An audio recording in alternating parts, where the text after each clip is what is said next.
Selamat siang, kami dari kelompok 9. Pada kesempatan kali ini, kami akan mempresentasikan laporan akhir mata kuliah pengolahan citra digital yang berjudul Identifikasi Spesies Ular Menggunakan Metode CNN.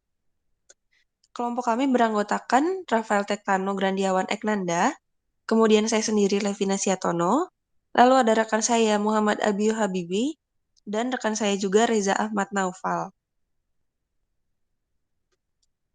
Untuk pendahuluan, latar belakang kami adalah ular merupakan salah satu reptilia berdarah dingin yang termasuk ke dalam ordo Squamata dan subordo Serpentes. Nah, ular ini termasuk ke dalam salah satu hewan yang berperan penting dalam rantai makanan, yang tentunya memiliki banyak spesies dengan berbagai warna dan corak yang berbeda-beda. Untuk mengidentifikasi keragaman yang ada tersebut, kita akan menerapkan sebuah sistem cerdas dengan deep learning yang pada penelitian ini kita menggunakan CNN, yaitu sebuah metode untuk mengolah objek atau data dua dimensi. Sedangkan untuk ruang lingkupnya, yang pertama adalah kita menggunakan beberapa package atau library yang disediakan pada Python. Yang kedua, kita hanya bisa mengidentifikasi dari spesifikasi warnanya saja, khususnya Diadophis punctatus, Ophiodorus aestivus, Rhinocelius lecontei, dan Thamnophis proximus. Yang terakhir, hasil akhir dari penelitian ini hanya mencakup dari deep learning untuk identifikasi spesies ular. Tujuan penelitian kami adalah untuk mengetahui identifikasi dari spesies ular dengan melihat jenis warnanya menggunakan metode CNN. Tinjauan pustaka kami, yang pertama kami akan menggunakan CNN yang merupakan salah satu metode yang berasal dari pengembangan multilayer perceptron atau MLP yang dibuat untuk mengolah objek atau data dua dimensi. Nah, CNN ini bisa dibilang termasuk dalam jenis deep neural network karena kedalaman jaringan yang cukup tinggi dan banyak diaplikasikan pada data sebuah citra. Yang kedua adalah konsep dari CNN itu sendiri. Jadi data yang dipropagasikan pada jaringan di CNN ini adalah data yang termasuk dalam dua dimensi. Sehingga operasi linear dan parameter bobot yang diberikan pada konsep ini berbeda. Selain itu, operasi linear yang digunakan adalah operasi konvolusi, sedangkan bobot tidak lagi merupakan bobot satu dimensi saja, namun berbentuk 4 dimensi yang merupakan kumpulan kernel konvolusi. Yang ketiga adalah Adam Optimizer, yang merupakan metode yang mengadopsi AdaGrad untuk menangani kesulitan dalam penyesuaian bobot, dan RMS Prop untuk menangani objek yang non-stasioner. Selanjutnya akan dijelaskan oleh teman saya. Untuk datasetnya sendiri kami ambil dari website Kaggle, dan data berupa foto dari warna spesies ular yang formatnya JPEG. Spesies ular ada 4, bisa dilihat di bawah. Next. Untuk metodenya, rancangan sistem pada penelitian ini memiliki tahapan desain yang dibagi menjadi 3 tahapan. Di antaranya itu proses data. Proses data ini memiliki 2 tahapan lagi, yaitu normalisasi data, pelabelan citra, dan juga normalisasi ukuran citra. Untuk pelabelan citra, di sini kami akan memberikan label berupa nomor objek yang berbeda pada setiap objek yang ada di dalam citra. Untuk normalisasi ukuran citranya, pada tahapan ini kami akan melakukan proses untuk mengganti jangkauan nilai intensitas piksel pada citra. Ada tahapan kedua adalah pembuatan data struktur CNN. Arsitektur jaringan pada penelitian ini menggunakan relu fungsi aktivasi untuk semua lapisan, termasuk lapisan yang terhubung penuh. Terakhir adalah evaluasi hasil. Pada evaluasi hasil, kami akan membuat hasil pembuatan model yang akan dilatih dengan data latih dan diuji.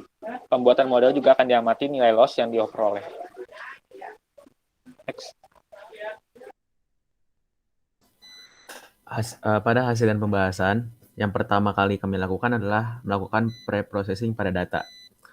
Pada tahap pre-processing, yang pertama adalah membuat array of image dan juga pelabelan dari image-image yang ada.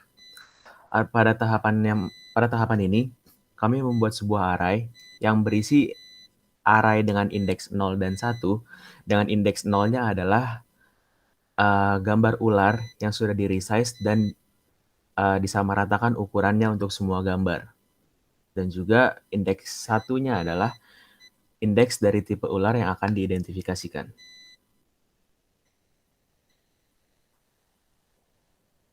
Pada tahap preprocessing yang kedua adalah pembagian data uji dan data latih dan juga normalisasi.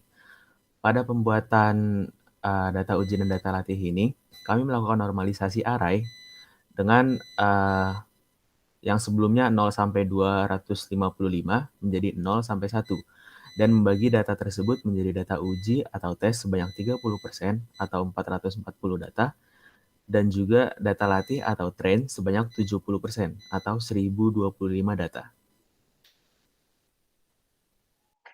Setelah dilakukan pre-processing, yaitu normalisasi dan pelabelan data, kita lakukan pembuatan model untuk klasifikasi dari data yang sudah tersedia.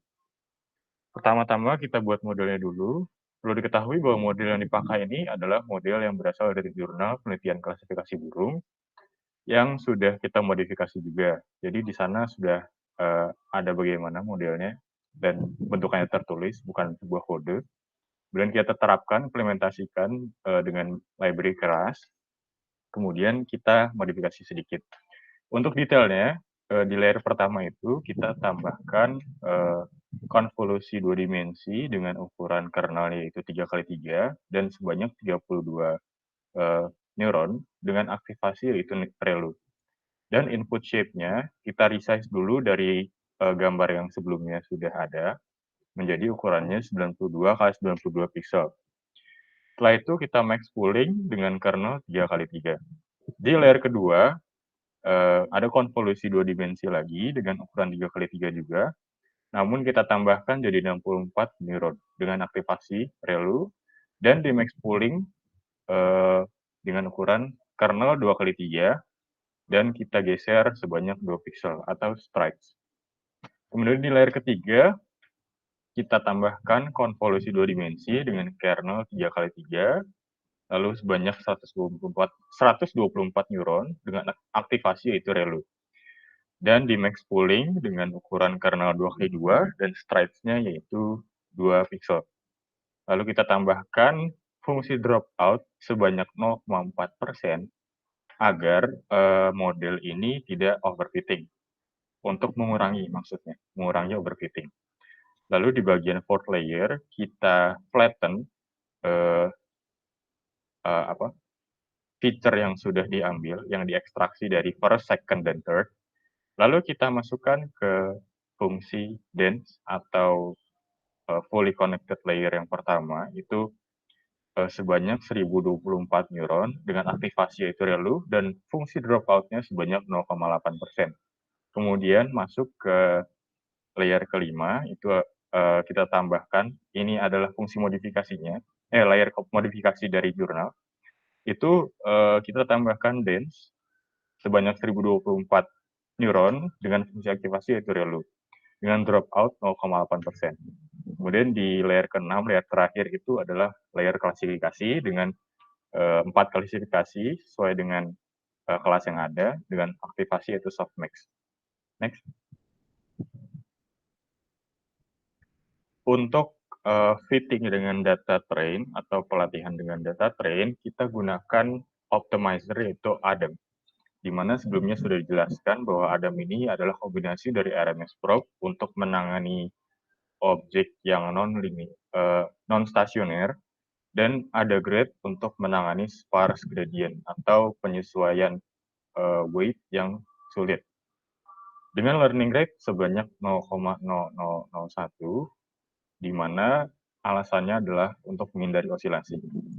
Lalu kita gunakan fungsi loss yaitu sparse categorical cross entropy, di mana ini adalah perhitungan cross entropy di antara label dan prediksi dengan batch size seukuran 32 dan epoch sebanyak 150. Next.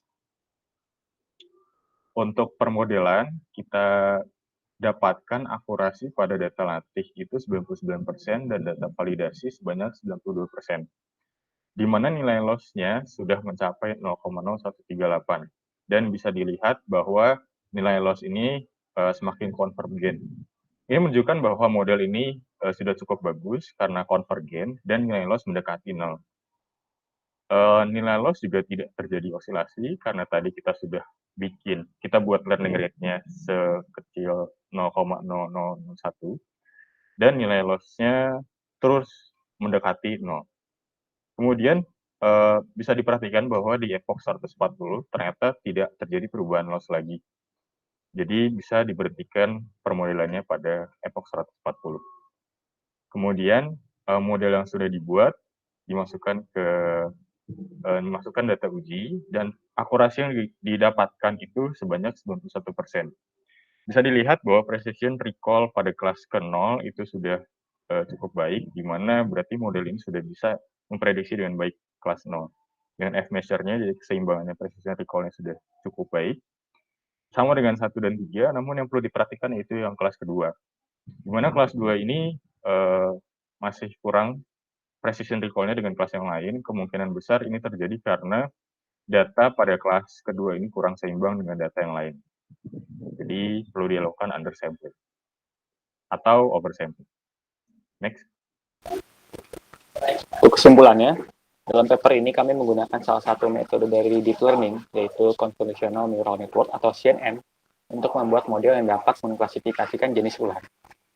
Akurasi tertinggi yang dihasilkan dari model yang didapatkan adalah 99% untuk data latih dan 92% untuk data validasi, dengan nilai loss mencapai 0,0138.